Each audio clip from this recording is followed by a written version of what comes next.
there's another kind of instinct that you need to be on the lookout for, and this one is a liar. This one is a saboteur. This one is a backbiter. This is the instinct that says, you've had enough. You've given it your best shot. You can stand down. You can back off. You can rest now. Which sets up this problem for all of us. You're never gonna feel like it. It's your job to make yourself do the crap you don't want to do so you can be everything that you're supposed to be. And you're so damn busy waiting to feel like it. And you're never going to. And that's the problem. There are those of you, you're still immature. When your excitement is up, your effort is up. But when your excitement goes down, your effort goes down. For some of you, you're too seasonal. When you're excited, man, you coming to work the first week, the first month, the first 3 months when you got that job, you were excited, and so you was putting forth effort. You on blade, you got comfortable, and you're not excited no more. And guess what happened? Your effort has gone down. So do me a favor, get off of that feeling stuff. Get off your excitement. We're not dealing with feelings because feelings go up and down. You don't have to be excited. You made a commitment to that job. Didn't nobody force you to take that job. You signed your name on the dotted line. And commitment said, I don't care how I feel. I don't care if I'm excited. I don't care if I'm pumped up. I don't care if I'm fired up. You made a commitment. Now it's time to put up. Lazy people do a little work and think they should be winning. But winners work as hard as possible and still worry if they're being lazy.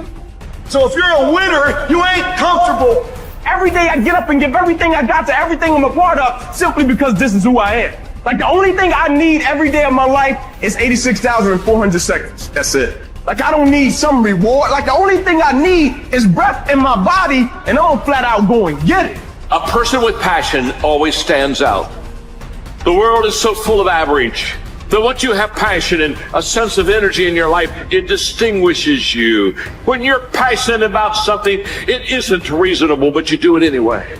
Passion will take you where nothing else will ever take you. It'll give you that decided edge. It'll help you to stand out. When you want to become a diamond, your whole attitude change, your whole mindset, your thinking, your relationships, the decisions that you make, how you spend your time, your energy, all of it changes. See, this is something that you can't be in this business. This business has to be in you. You take advantage of this opportunity. You let everything else go. You eat different. You study different. You practice different. You don't belong at the bottom, and it's time for you to get your butt from down there. It's time for you to stop being comfortable at the bottom. Get your butt up and get to where you're supposed to be. You are a royal priesthood. Get where you belong. Do what you're supposed to do. Live like you're supposed to live.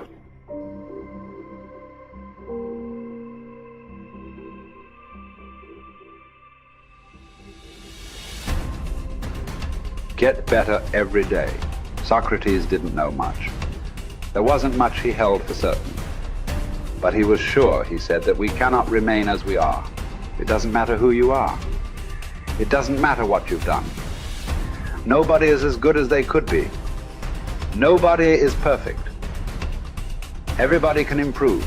There are few self-fulfilling prophecies more important or more dangerous than this. If you think you have room to grow, you do, and you will. If you think you're as good as you can be, you're right. You won't get any better. It has been said that Tom Brady, the greatest quarterback in history, the youngest and the oldest to win a Super Bowl, isn't obsessed with winning. That's not what he focuses on. He's obsessed with improving the accuracy of his touchdown passes in the fourth quarter. He's obsessed with getting a little bit faster at releasing the football. He's not willing to stay the same, even though that same is very consistently the best in the league. The process of getting better, that's his drug. That's the dragon he chases. That's how he is able to defy aging and all expectations. The Japanese word for this is kaizen, continual improvement. Always finding something to work on, to make a little progress on. Never being satisfied, always looking to grow. Revolution, transformation, That's what amateurs chase. The pros are after evolution. If the first step is just showing up, committing to doing something each day, then the next step is finding something to focus on getting better at each day. And in this, where cumulative improvement meets compounding returns, we can harness one of the most powerful forces on earth. Think about it. Most people don't even show up. Of the people who do, most don't really push themselves. So to show up and be disciplined about daily improvement. You are the rarest of the rare, and if improvement sounds difficult, how about just making fewer mistakes? This is what Gehrig's manager said about him. The secret to Gehrig's incredible trajectory as an athlete wasn't just his commitment. It was that he never made the same mistake twice. The guy who began his career blowing at least one play per inning improved to one mistake per game, to one per week, to one per month. To err is human. But to err is each day is to become closer to the divine. We not only hold ourselves to a standard, but we ratchet the standard up as we go. Just as with weight training, what we're lifting should be steadily increasing with each subsequent workout. Our unwillingness to be satisfied with our performance, to be done with our progress, is what keeps us from plateauing. It drives us forward. Is it a little discouraging that we never seem to arrive? That our standards rise just out of reach of our abilities? Absolutely not. We move the goalpost so the game doesn't get boring, and more important, so it never ends. Ultimately, this brings us more pleasure and more satisfaction. We reach heights we'd never have been able to see otherwise. Do you want to be rotting or ripening? Are you getting better? Because if you're not, then you're probably getting worse. Anyone, whether they're a professional athlete or a house cleaner, can get better at their job. You can get better at being a person, a citizen, a son or a daughter. You can get better at how you think, how you focus, what you think about. Just as one person delights in improving his farm and another his horse, Epictetus would say, riffing as it happens on Socrates, so I delight in attending to my improvement day by day. He said this as a man who clawed his way out of slavery. He said this from exile. He said this as one of the wisest men in the ancient world. And still, he was focused on how he could get better every day, in every way. One can imagine that for Epictetus, this discipline would have been extremely helpful in those dark times, because it gave him something to focus on, something only he controlled, not his master, not society, not his station in life. But this discipline is also helpful in the good times too, preventing one from getting too cocky or complacent. It doesn't matter what the scoreboard says, or the bank balance, or the sales figures, or the headlines. You know whether you're getting better or worse, whether you're making progress day to day. And if you are, wonderful. If you know there is room for improvement, also wonderful. Either way, your marching orders are the same.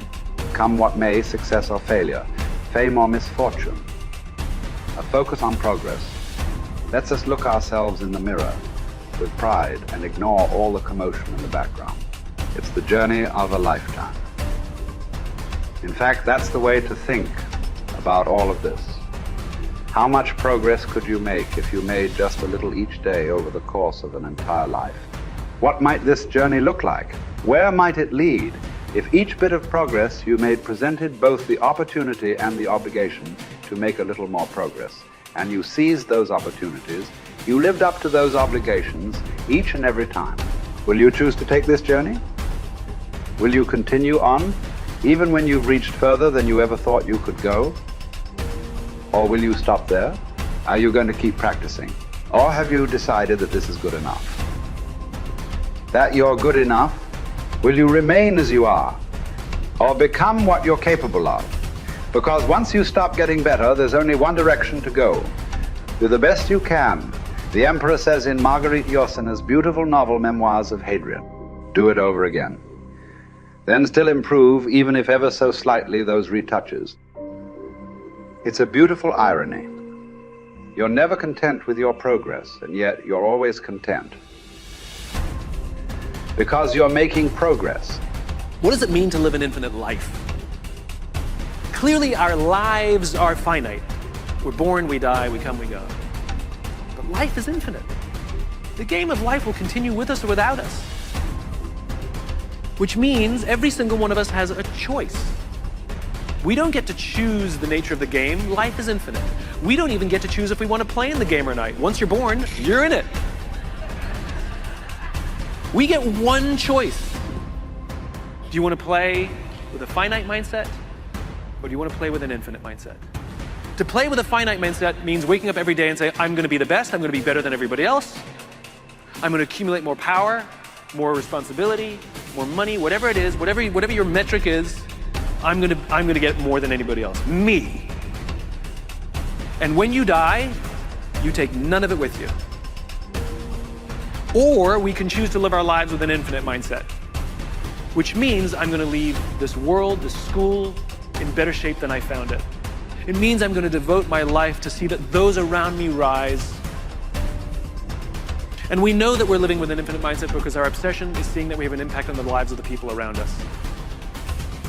We've all had teachers, and some of you are those teachers, where 20 or 30 years from now, I can go to one of your students and say, you're a remarkable human being, you've accomplished so much in your life. How did you become the person you are today? And they will tell me your name. We all remember the teacher who believed in us. We all remember the teacher who had our backs. We all remember the teacher who saw something in us that nobody else saw. We've forgotten all the others, but we remember those couple. And that's what it means to live with an infinite mindset. It means we divert ourselves to that mindset for everyone in our lives. That other teachers will say that about us. Other principals will say that about us. Other students will say that about us. Our friends will say that about us. I am who I am today because of you, and I will commit to live the same life that you taught me how to live. And you will literally live on beyond your own lifestyle, your own lifetime. That when you're gone, others will carry your work for you. This is what it means to live an infinite life, and it is just a choice. Nobody changes until they change their energy. When you change your energy, you change your life. It's the way it is. When you stop using your enemy to reaffirm your addiction to hatred, when you stop using your best friend to reaffirm your addiction to suffering, when you stop using your Facebook to reaffirm your addiction to insecurity, when you stop that whole process and you start going inward and you're no longer relying on those outer things to create those emotions, and you start creating those inner emotional states, you start changing your energy. Now, whatever is no longer a vibrational match between you and that past, present reality is going to fall away. Right. They're just going to spiral out. You're no longer putting your attention on them. In other words, the stronger the emotion you feel with some problem in your life, the more you give it your attention. Where you place your attention is where you place your energy. You're giving your power away, your life force. Lower the volumes of that emotion, you take your attention off that person, you're calling energy back to you. And you're building your own electromagnetic field. We've seen the evidence of that in many events, because when people start overcoming themselves, the first day, not always, but the energy of the room will drop. Why? Because they're drawing from the field to build their own field. Now when they build their own field the next day and the fields start interfering with the people next to them, whoop, the energy in the room just keeps going up. So now there's no longer a vibrational match between you and your coworker. Be prepared, because that old known thing is going to fall away because you're no longer emotionally and energetically connected to it. So then when you get in that state, it's not a time to try to put it back together, because at the same time these things are unraveling and they're moving towards chaos, and chaos is just unpredictable order. It's novelty, the newness of an experience that you can't predict is chaos. If you apply the formula, and all potentials in the quantum field exist as electromagnetic potentials. They are possibilities. When they begin to synchronize coherently, your brain and heart, you got a strong Wi-Fi signal, because now you're putting out a very laser coherent signal. When there's a synchronization between your energy and that potential that exists in the future, but it really exists in the present moment, because that's where they exist in the quantum. Now you start to see synchronicities in your life, and those are breadcrumbs from the field, like keep going, you're on to something.